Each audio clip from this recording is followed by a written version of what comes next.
নমস্কার, আমি নিবেদিতা। শুধুই গল্প নিবেদিতা চ্যানেলে আমার সকল শ্রোতা বন্ধুকে স্বাগত জানাই।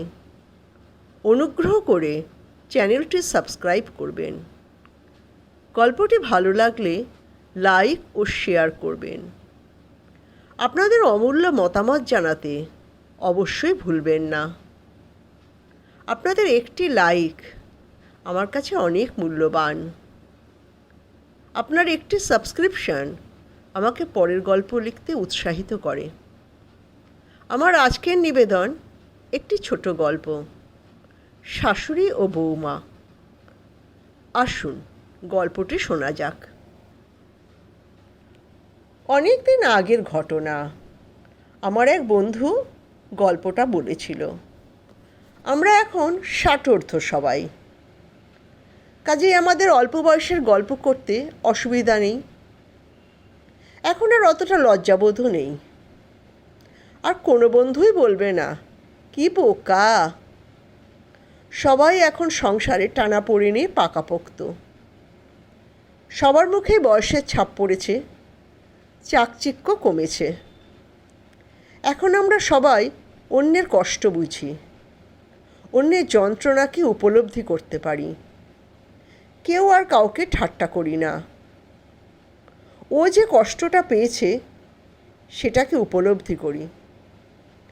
জীবনকে অনেকটা চেনার অভিজ্ঞতা হয়েছে। বেশি চেনার বড়াই করব না, কারণ জীবনের কোন অধ্যায় কী রং নিয়ে আসে তা তো জানি না। তবে আগাম কিছু আভাস পাই। অনেক সময় ঝড়ের পূর্বাভাস পেলেও সামলাতে পারি। মোটামুটি আমরা এখন পোড় খাওয়া সংসারী মানুষ। তাও আমাদের হৃদয়ের কোমলতা, মাধুর্য এগুলো হারিয়ে যায়নি, কারণ যুগের পরিবর্তন। আমাদের শাশুড়িরা যেমন খুব গোমড়ামুখ, রাগী ছিলেন, আমরা তেমন নই। আমরা বৌমাকে আপন করে নিতে পারি। বৌমার সঙ্গে আমাদের ভালো বন্ডিং তৈরি হয়। কিছু কিছু ক্ষেত্রে হয়তো হয় না, সেটাও যে কোনো তরফের হতে পারে, উভয়েরও হতে পারে। তাও আমরা খোলামেলা, হাসি খুশি। হয়তো আমাদের মধ্যে কিছুটা আধুনিকতার ছোঁয়া লেগেছে বলে তার কারণও আছে। আমাদের শাশুড়িরা ছিলেন গৃহবন্দী, শাসনে নয়, স্বভাবে। হয়তো যা ননদরা মিলে উত্তম সুচিত্রার নতুন রিলিজ করা কোনো ছবি দেখতে যেতেন। তাদের আনন্দ করার ব্যবস্থা খুব সীমাবদ্ধ ছিল। স্বামী, দেওর, ভাসুররা অফিস থেকে ফিরলেই চা জলখাবার নিয়ে ব্যস্ত হয়ে যেতেন। সারা দুপুর ধরে উনুনের আঁচে বসে বসে কিছু না কিছু জলখাবার বানাতেন, সন্ধ্যার আহার হিসেবে। ভালো হলে সবাই ধন্য ধন্য করত। পরনিন্দা পরচর্চা একটা প্রধান বস্তু ছিল আমোদের। যায় যায় যায় ননদে একটা সূক্ষ্ম রেষারেষি চলত। কার শাড়িটা দামি, কার গয়নায় সোনা বেশি। জীবনের উপকরণ ছিল এইগুলো। আমাদের জীবন অনেকটা আমরাই সোজা সরল রেখায় নিয়ে এসেছি। আমরা যারা 60-এর দশকে জন্মেছি তারা খুব ভাগ্যবান। তারা অনেকেই চাকরি করেছে, ব্যাংকে, অফিসে, স্কুলে। তারা আধুনিকতার ছোঁয়া পেয়েছে। সর্বোপরি পেয়েছে ইন্টারনেট পরিষেবা। হাতের কাছে বিশ্বের দরজা খুলে গেছে। তারা ফোনে আধুনিকতার বৈচিত্র্য দেখতে পায়। তাদের কত বন্ধু বান্ধবী, ভালো মন্দ বেছে নিতে হবে। মোটামুটি আমাদের জীবনটা অনেকটা নিজেদের আয়ত্তে, স্বামী নির্ভর নই। আমরা বন্ধুরা মিলে শপিং মলে একসাথে বেড়াতে যাই, কোনো কাফেতে বসে আড্ডা মারি। মোটামুটি আমাদের মতো বয়স্কদের দেখতে পাই। তাই আমরা লোককে খোঁচাতে অত সময় পাই না, নিজেদেরকে ব্যস্ত রাখতে জানি। যাক, কত উপক্রমণিকা করলাম আসল গল্পে আসতে গিয়ে। এবার আসল গল্পে আসি। গল্পটা আমার এক বান্ধবীর। এই গল্প বোধহয় 80-র দশকের যাদের বিয়ে হয়েছে তাদের সবার। আমাদের বন্ধু রমা দেখতে সুন্দর, সবে বিয়ে পরীক্ষা দিয়েছে, রেজাল্ট বেরোয়নি তখনও। একেবারে ওর ছুরি তোর বিয়ের মতন ওর বিয়ে ঠিক হয়ে গেল। ওই বাড়ির লোকই ঠিক করলো। পারিবারিক সূত্রে চেনা, ছেলে ইঞ্জিনিয়ার, একটি স্টিল প্ল্যান্টে চাকরি করে। বাড়িতে শ্বশুর শাশুড়ি আর ছেলে। ননদ বড়, বিয়ে হয়ে গেছে। সংসারে কোনো ঝুট ঝামেলা নেই, নির্ঝঞ্ঝাট পরিবার। বাড়িতে সবাই খুব খুশি। রমাও খুশি ছিল।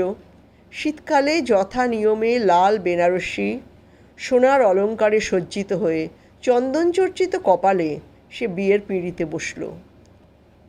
কলকোলাহলে মধুর হাস্যে বিয়ে মিটে গেল। বিয়ের পর সে স্বামীর হাত ধরে রওনা দিল তার শ্বশুরবাড়িতে। কাল রাত্রে কাটল, বউ ভাত ফুলশয্যা সব মিটে গেল।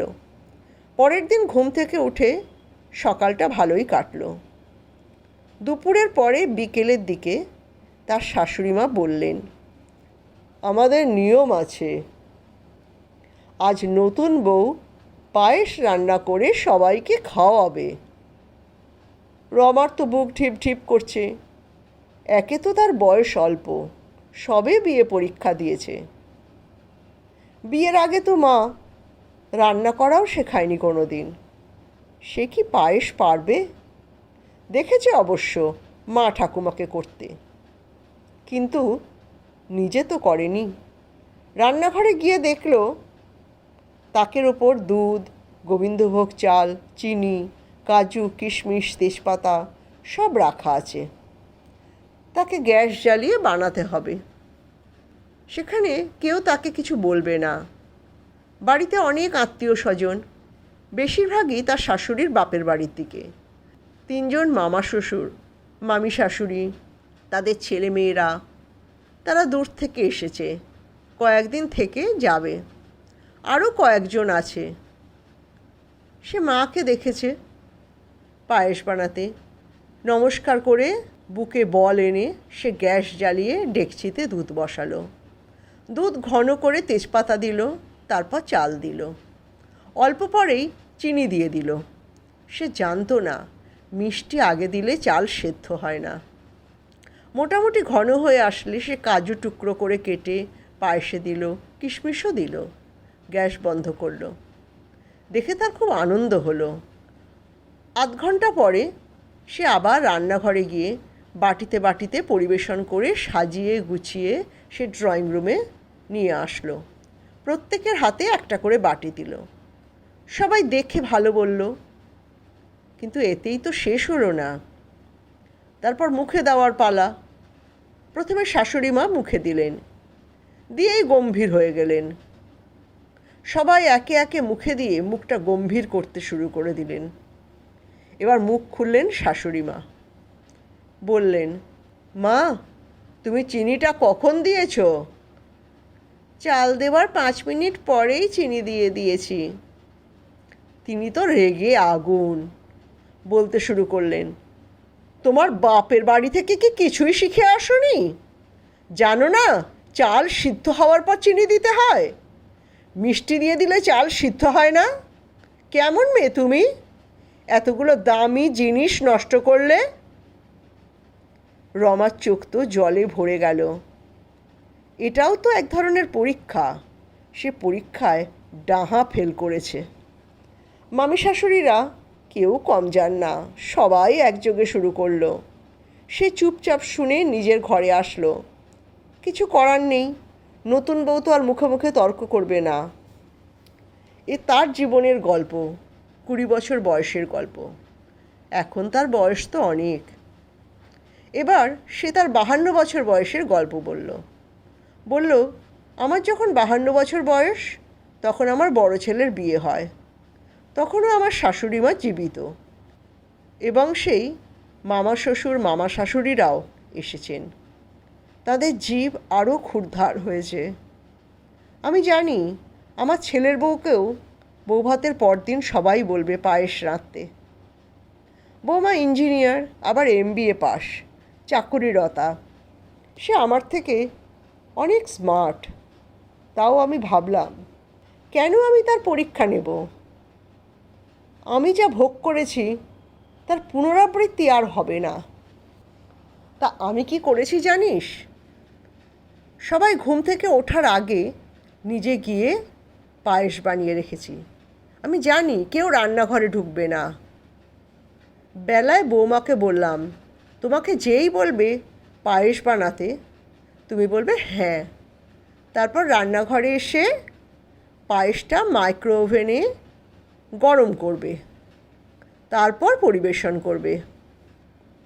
বৌমা তো খুব খুশি। আমাদের একটা ভালো বন্ডিং তৈরি হয়ে গেল। সবচেয়ে বড় লাভটা কী হলো জানিস? আমার তো 2 ছেলে, 3 বছর পরে ছোট ছেলের বিয়ে হয়। আমার শাশুড়ি মা তখনও বেঁচে ছিলেন। তা বড় বৌমা কী করেছে, বৌভাতের পরের দিন সে আমাকেই অনুকরণ করে পায়েস রান্না করেছে এবং ছোট বৌমাকে আমার কথাগুলোই বলেছে। রান্নাঘরের ভেতরে পায়েস রান্না করে রাখা আছে, তোমাকে যেই বলবে পায়েস রান্না করতে তুমি হ্যাঁ বলবে। তারপরে আধ ঘন্টা চুপচাপ কাটিয়ে দেবে। তারপরে পায়েসটাকে একটু মাইক্রো ওভেনে গরম করে নিয়ে সবাইকে পরিবেশন করবে। সব সুষ্ঠুভাবে সমাধা হলো। দেখ, আমি যদি একটু সহনশীল হই তবে সবাই হবে। আমাকেও তো কিছু ছাড়তে হবে, তবেই না সংসার সুখের হবে।